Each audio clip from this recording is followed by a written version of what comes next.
The work from home deduction is still available as of the end of the 2022 tax year. Let's recap what it means and how to use it.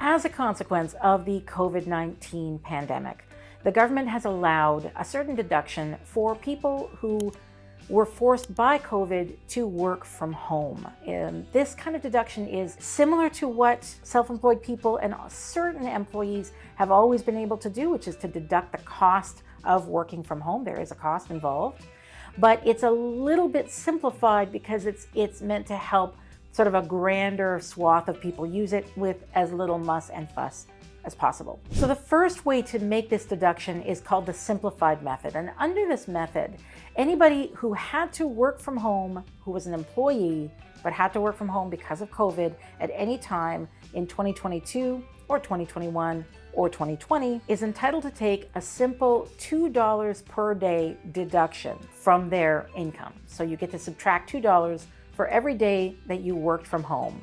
Now, there is an annual maximum. For 2021 and 2022, that annual maximum was $500. And for 2020, the maximum was $400.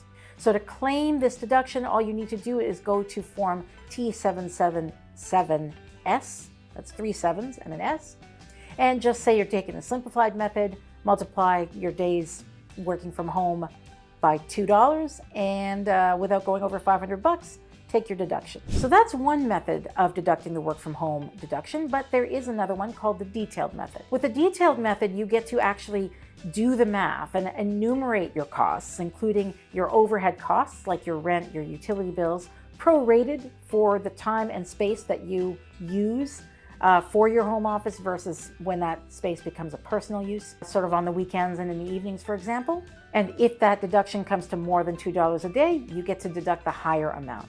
However, only certain people are allowed to do this, what's detailed calculation, and take that higher amount.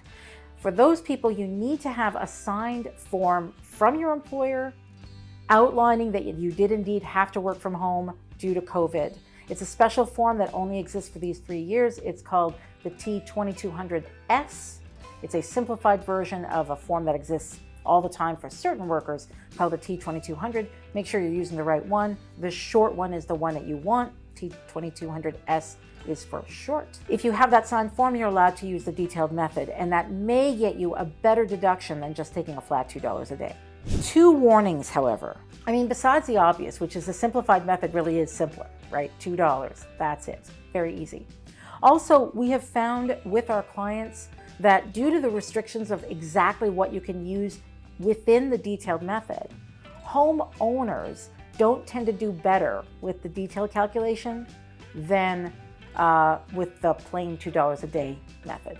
So it might not be worth the trouble. However, if you rent, and if you're renting in a place where rents are high, in that case, the deductions that you're allowed to take are actually a little broader just for renters, not for homeowners. And in those cases, you really can get up over $2 a day if you actually calculate it in the detailed method.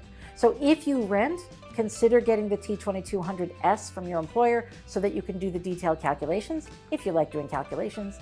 If you're a homeowner, or if you don't like doing fancy calculations, then don't bother with the T2200S. Just use a simplified method. It's still a pretty good deduction.